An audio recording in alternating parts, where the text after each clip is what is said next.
All right, we are live. All right. Hello, everyone. We are so glad you're here. Welcome to our session on co-teaching with newcomers. I'm Allison. I'm Ashley. And I'm John. And we are ReadySetCoteach from Raleigh, North Carolina. We have been co-teaching together now for, I always mess this up, 5 years, I think. So we hope you've enjoyed the ML Summit so far, formerly Virtuel. John and Ashley are going to be monitoring our chat. So if you have questions or comments throughout the presentation, feel free to drop those right in there and we will get to them as soon as we can.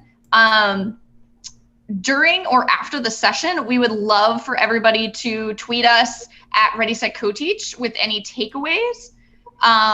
But we only have like 20 minutes. So we're going to go ahead and jump right in as soon as John's got it ready to go.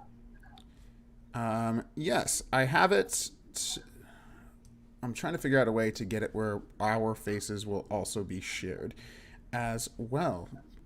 Doesn't seem like I'm going to be able to do that at the moment, but we do have the presentation up. Yeah, so let's just do it that way. Okay. All right. So our session is co-teaching with newcomers, and we have 5 tips for you to work when you're working with newcomers. Here are some tips that can get you squared away. So our 5 tips, in short, these are it. First is building a strong classroom community. Second is supporting students in their L1. Third is double dipping their service time. Fourth is setting expectations for a buddy system. And last is using the one teach, one assist approach while delivering instruction. Okay, next up. All right, so first up is building community. We sort of feel like a broken record with how much we push community building in the classroom, but we just feel like it's that important. Think about how you teach acceptance, modeling kindness, and celebrating diversity in your classroom. The more that these things are ingrained into your classroom community, the better the climate for newcomers and for all of our students. We call our class a family, and we encourage our students to think of each other as brothers and sisters. Our kids know each other, and we mean really know each other by about, I would say, second quarter or mid-year. Ask any one of them to name 3 things that one of their friends likes or dislikes, and they can tell you. Ask them who's the fastest runner, and they immediately know. When a new student joins our family, the students know how to welcome them with open arms. And it lowers that affective filter immediately. If you know ahead of time, consider sharing a bit about the new student before they arrive and brainstorm new ways as a class to make them feel welcome and supported. And to facilitate learning, students should, whenever possible, see their history, literature, and cultural experiences in general reflected in the classroom, as we all know. Okay, I think I have a quick idea. Let me just try sharing my screen one more time, like this. And then, no, that may not work. Let's just go ahead and keep moving. All right. So the second key in co-teaching newcomers is obviously L1 support. All right. So there are 3 common approaches to teaching MLLs in the mainstream classroom, right? So you've probably heard of these. The first one is monolingual approach, which is where it's the L2 only. We call these sometimes English only classrooms. There's the bilingual approach, which is where you maximize the L2, but also teach in the L1, right? You don't shut it out in the classroom. Or then there's like the balanced approach, which is neither language is superior or inferior. Both languages are used as a tool for learning. Personally, we are fans of the balanced approach in our co-taught classrooms, and that is what we use. So why is L1 support so important? As I'm sure a lot of you know, studies on on cross-language transfer indicate significant relationships between performance in the multilingual learner's first language and their performance in the second language, right? Or their acquisition of the second language. That's across the board in reading, spelling, vocabulary, comprehension, all of it. So instructional routines that draw on students' home language, knowledge, and cultural assets are going to be the best to support literacy development in English, right? So our motto is balanced is best. A couple of things to keep in mind when you are trying to incorporate students' L1s as a support is to, one, bear in mind what stage of second language acquisition the student is in or the students are in. This can affect, obviously, the amount of English they are comfortable attempting. So those are like your can-do descriptors can help you with that from WIDA. We also have a website we can drop in the comments a little later about the stages if you want to learn more about those or are unfamiliar. The other thing that's really important when you're using L1 support in a co-taught classroom, as with anything, you need to come to an agreement with your co-teacher about when, why, and by whom the L1 can be used with students. So we're big, if you know us, you know that we're very big on making sure that in a co-taught relationship, right, in a co-teaching partnership, that we are very upfront, that we have agreements, and that we make sure that we're always communicating and talking about things as to avoid conflict, right? So this is something that's really important. If one teacher has a different approach, you want to make sure you talk about that first. We obviously use the native languages the most with our beginners and much less with our moderate to advanced learners. We are fortunate because I am able to communicate in Spanish, only Spanish, not any other language. But that is especially helpful for the things you see on your screen now. So ideas for when to use L1 support are there. So giving instructions, connecting concepts and knowledge to the L1, having students collaboratively dialogue, clarifying material or clarifying instructions, allowing students to ask questions in their L1. So they might have a question and they just don't know how to phrase it in that L2. Go ahead and encourage them to ask it in the L1. Finding out what students know, but they can't express in English. They may know more than their proficiency level, right? And consider explicitly teaching students ways to use bilingual dictionaries and online translation tools, which we're going to share some of those with you here at the end. Okay, so if you're like me, you might be saying to yourself, I don't speak my students' first language. And within our classrooms, I think at different points, we've had 6 or 7 different L1s within our classroom. But that's not really a problem. Have no fear. We're going to share with you some resources and strategies to support and encourage the students' use of their L1 without really having to be fluent yourselves. Mm-hmm. Okay, so here are some of the strategies to support and encourage the use of the L1 without having to be fluent. So this happens not just to John, this happens to all of us, right? I only speak English and Spanish. So if it's any other multilingual learner, I am using these strategies as well. So let's start with grouping.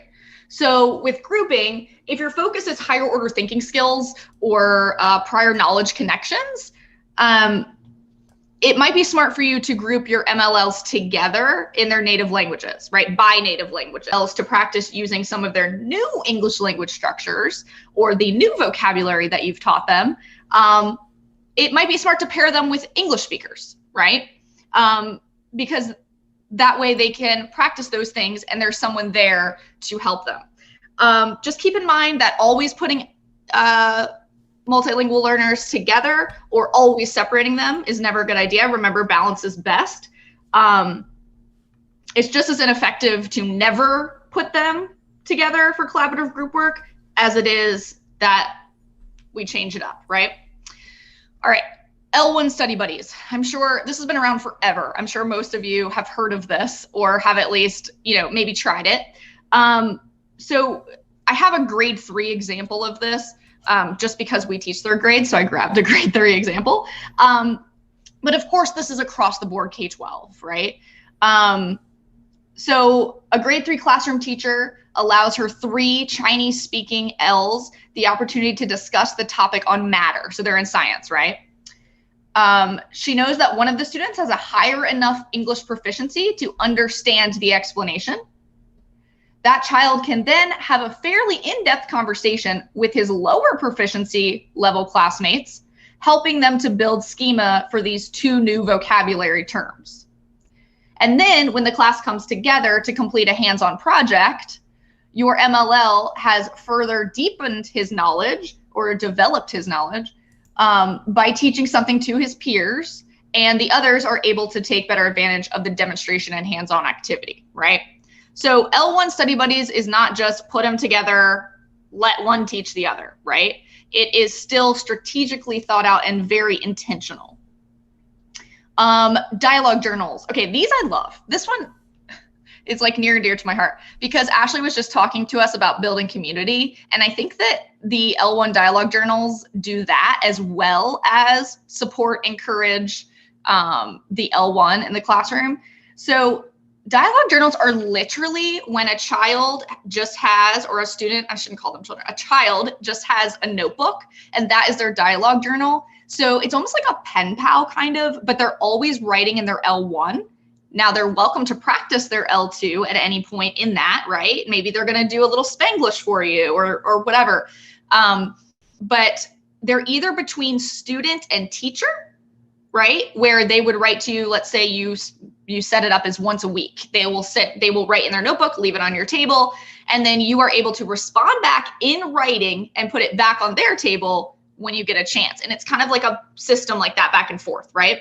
This also gives you an opportunity, if you don't speak their language, to put it into a translator or put it into, or go talk to someone who does. So that way you can respond, right? Or you could do it student to student. So if you have 2 students that speak the same language or anything like that, you could do it that way where they're kind of like pen pals and they write to each other, and it can be about anything. It doesn't even have to be academic. They can write to you about what they did this weekend or whatever. And it also builds those relationships while also practicing language. Okay, coding the text. Coding the text in L1. So essentially it's coding the text, but they're just using their L1, right? So you might have already your students highlight main ideas in a text, or you might have them, putting sticky notes where they have a question, right? So it would be the same type of coding, whatever you already have set up, just except that the L1 can be used here. Okay, so here's some examples. So you can help identify the sentences or paragraphs that contain the important points related to lesson objectives and place sticky note sheets or blank thought bubbles into your MLL's copy. And then that indicates where they're supposed to write.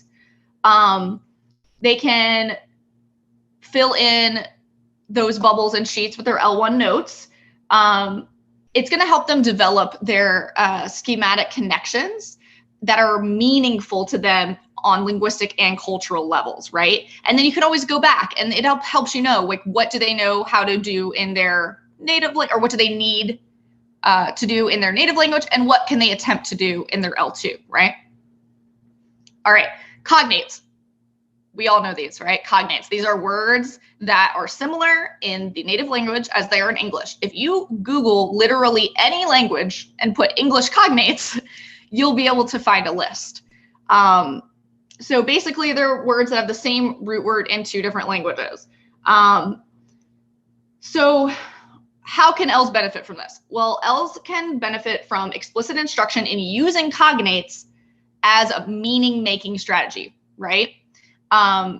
Word pairs help establish familiar territory and schema for our MLLs, especially those who are expanding their reading skills in a second language.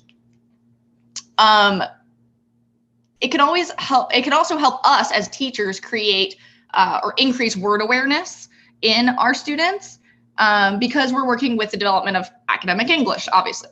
Just be careful, because I know when I was learning Spanish, there are false cognates, right? So just caution and make sure that it's actually a cognate. For example, embarazada in Spanish does not mean embarrassed, it means pregnant. So just be careful. But otherwise, cognates are wonderful. All right, last one, word walls. So we have been expanding our use of word walls over every single year that we've been teaching together, and we just keep seeing it give more and more results. It's pretty cool. So for our word walls last year when we were virtual, we actually made virtual word walls, and we had vocabulary game we played with them for the first 5 minutes of every class, whether science, math, ELA, any of it, which really helped build the children's vocabulary. In fact, on our iStation test, our class, which has the most multilingual learners pretty much in our whole school, they did really well in the vocabulary section, which is shocking, right? Because you wouldn't expect that. So we're very proud of that. So basically, word walls, visual reminders, make sure they're interactive, make sure you have your visuals up there as well as your words. If you can do them in their L1 as well, so you might have your English word and your Spanish word and then a picture together, that would be excellent, or your English and your Arabic word, right? And as a non-speaker of that language, you can still look that up, right? Those are simple things that you can look up and apply. And if you are an ESL teacher here, as we all know, that's a strategy that really can give you a lot of benefits. I have a resource for you guys that I'm going to drop at some point, and it's called Translanguaging in Curriculum and Instruction, a guide for educators. And it is awesome. And it will go through all of your L1 strategies and things you can do to help students in their L1. So I will send that out to you guys as soon as I can.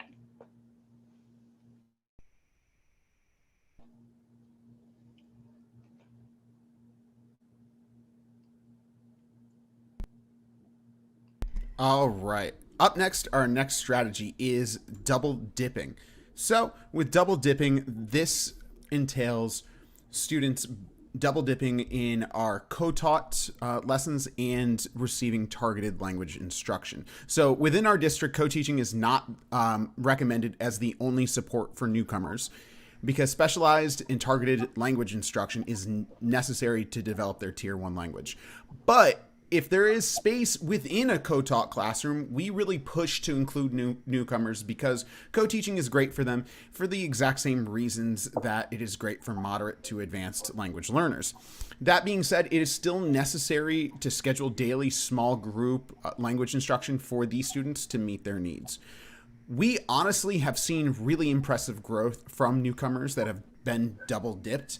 They receive the intensive language instruction that comes from their small group language lesson, while also receiving scaffolded whole group content with their peers. We are fully aware that this may not work or be a reality for everyone, but if you have the ability to push for this, we really recommend that. Mm-hmm. For sure. All right, so Allison touched a little bit on grouping, and one of the main strategies for newcomers that we see with teachers is to buddy up. But we have our own little spin on it, where we like to buddy them up with a triad. So it's the newcomer, and then one student who shares the newcomer's L1. They may be an ML themselves, or they may not, just depends. And then the native English speaking model. So we think that this is good for students because they can receive support and help in their L1 by that one student who does speak their L1, but they can also be exposed to quality English, and it gives multiple students an opportunity to have that leadership opportunity and to teach and to kind of take their learning to that next level. But we do, as she said, we do recommend changing groupings and sharing the responsibility. You don't want one student always being the partner or buddy for this child. So you can rotate based on what you're doing. Maybe they have a different triad for math, they have a different triad for literacy, and then also giving them buddies when it comes to things like routines, fire drills, their desk mate who's sitting near them, who can help them access things on the computer, all of those things that you would with any new student, not just a newcomer, just so that they're getting acclimated to the school and the school environment. And actually, I think that was all. I went in a wrong order.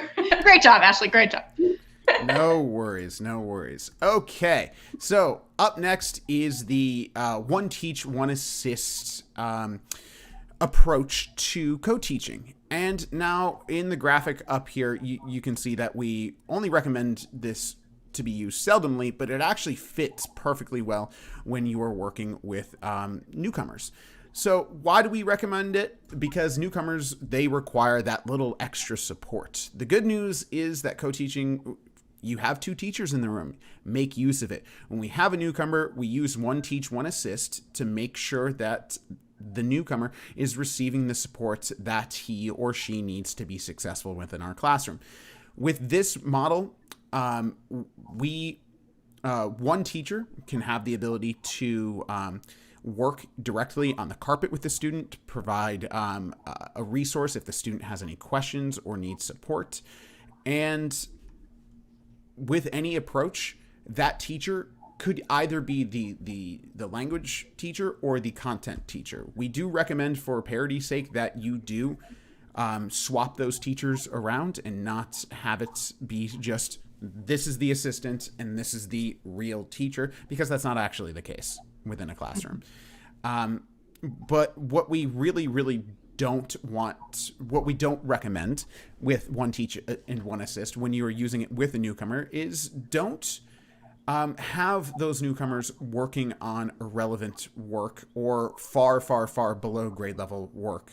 Have that, use one teach, one assist as a way to raise them up to the content that you are teaching and providing all the scaffolds and supports that you normally would. Mm-hmm. Absolutely. Okay, so this is our bonus. So we had our 5 tips already done and it was beautiful and we were all proud of it. And then I go, oh wait, let's add a 6th. So this is your bonus for the day, and it is utilize tech tools. So living in this world of advanced technology that we have, there are so many effective tech tools out there. Here are our top 3 for use with newcomers in the mainstream classroom. So I'll start on the left, Vocaroo. So Vocaroo is actually really cool. You might have heard of it. Literally what it is a student or you can record yourself speaking in any language and you can send the link to anyone, right? So you could speak in English and have somebody respond to you in Spanish or however you want to do that. Vocaroo is really also cool for putting voice directions or read alouds or things like that, audio, into your assignments, especially if you're going to still be virtual this upcoming year. That has been a huge help for us when it comes to reaching our MLs virtually. The second one is voice typing in Google Docs. So literally it is voice typing. So you can voice type in English or any language for writing assignments or for note taking. So something that I have noticed that is very frustrating for our MLs sometimes is like they just can't keep up, right? With the notes or with, okay, everybody write that down. And then it's like, okay, but it takes them a little bit longer because they're trying to spell things correctly. Maybe they're not familiar with the vocabulary. This is wonderful because they can literally speak into the microphone and it will type it for them. Now, I'm not saying you should use this all the time, but especially for like your high schoolers who are trying to take detailed notes or anything like that, it's wonderful. You can also record the teacher, right? So they could go back and read it if that's the input that's easier for them rather than listening, right? And the last one is read and write for Google Chrome. Now, this used to be free. I don't know if it still is. I think it's going to incur a cost at some point, but when I got it, it was free. It is literally a text-to-speech Chrome extension that translates multiple languages. It has features for text highlight, speech speed control, picture dictionaries. There's so much to explore with it. So I definitely recommend looking into it if you get a chance.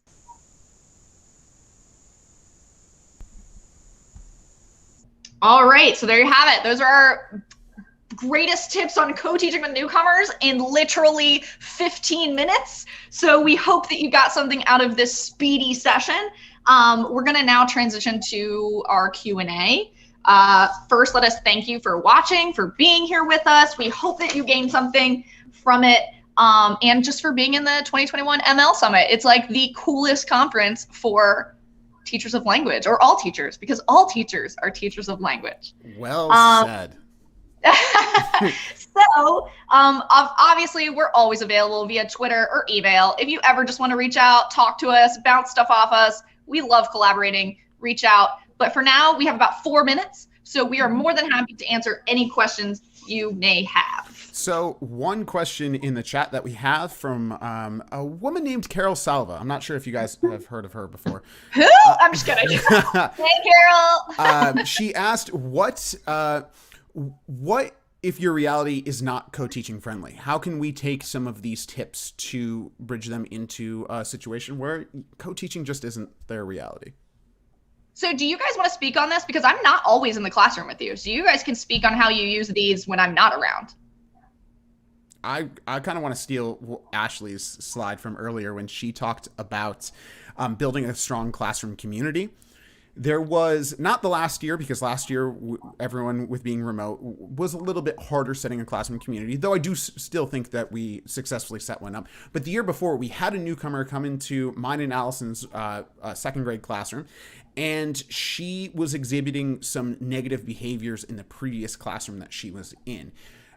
She could not speak much English and was saying some pretty poorly thought out words in Spanish to her classmates. And when I was redirecting this behavior, she tuned out, turned away. But by having such a strong classroom community, there were other children in the classroom who spoke Spanish who were able to repeat the directions, repeat the expectations in Spanish, and just kind of set the tone right away on the first day of having that child in my room. And by the end of the year, we made such amazing growth and had such success with that one girl that, I think about that often. I miss her. Yeah.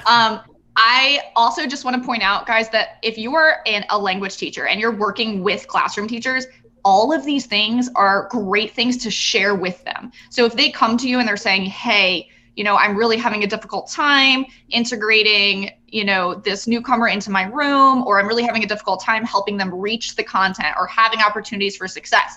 These are great things you can pull out and say, hey, here are some quick tips on what to do, when I'm not around, or when if I'm not available. It's not just for co-teachers. We just happen to be co-teachers. And so we think of everything within the realm of co-teaching. Yeah, I would say actually the majority of the strategies shared today could really be used with all newcomers. Sometimes it's easier to implement when you have a co-teacher or when you're in a co-taught class, just because there are more MLs in there. So doing the buddy up system really works well when you have lots of multilingual learners. So yeah. Agreed. In the chat, and I do apologize for our faces. I had to create a separate window to get our faces on the screen. But on the last page, the 3 tech tools, Free Baseball 9 wanted to see the first tech tool, and that was Vocaroo right here on the screen.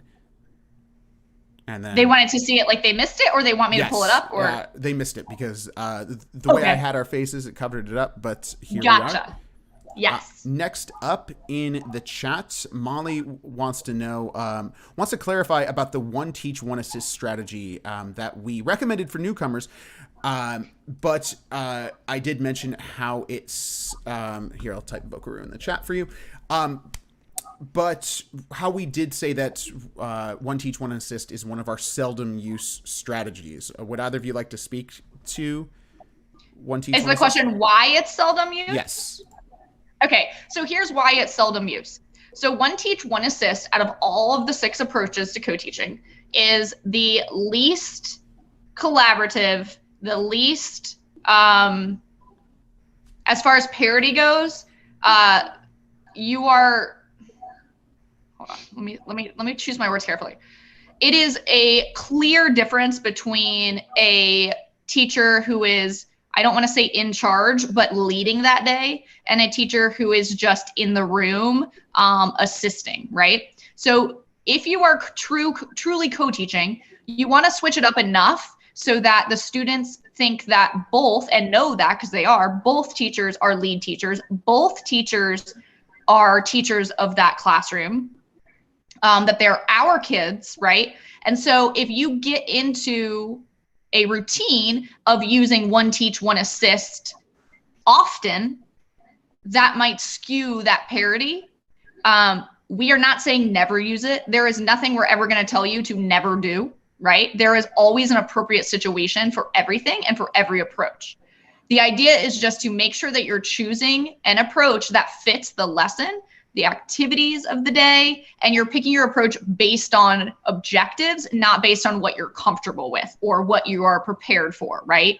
So you don't want to fall into a routine where your co-teaching is just one teacher showing up to the room and just assisting the entire block, if that makes any sense. I hope I answered that question. You just don't get as much bang for your buck. But I would say when we use one teach, one assist, we have maybe a team teaching moment first, and then we kind of might move into one teach, one assist based on a student need. So being able to use that second body to assist the newcomer is amazing, but you don't want to do that all day. Right. And you can use multiple approaches in one lesson. Exactly. We do it all the time. Cool. All right. Any others? That was the last of our questions, and it is 12:47, so we are just past our time. Do want to thank all of you for coming out and viewing our presentation on co-teaching tips for working with newcomers. Thank you all for taking the time out of your day, spending some time with us, and I hope you've enjoyed this amazing ML Summit that we've been able to participate in. Yes, it's been wonderful, and we really are grateful that we are included in this. So guys, keep in touch. We'd love to hear from you. Email us, follow us on Twitter. We have our blog. This is what we love to do. We're real teachers just trying to share and collaborate with others. So yeah, we hope to see you again soon. Thank you all.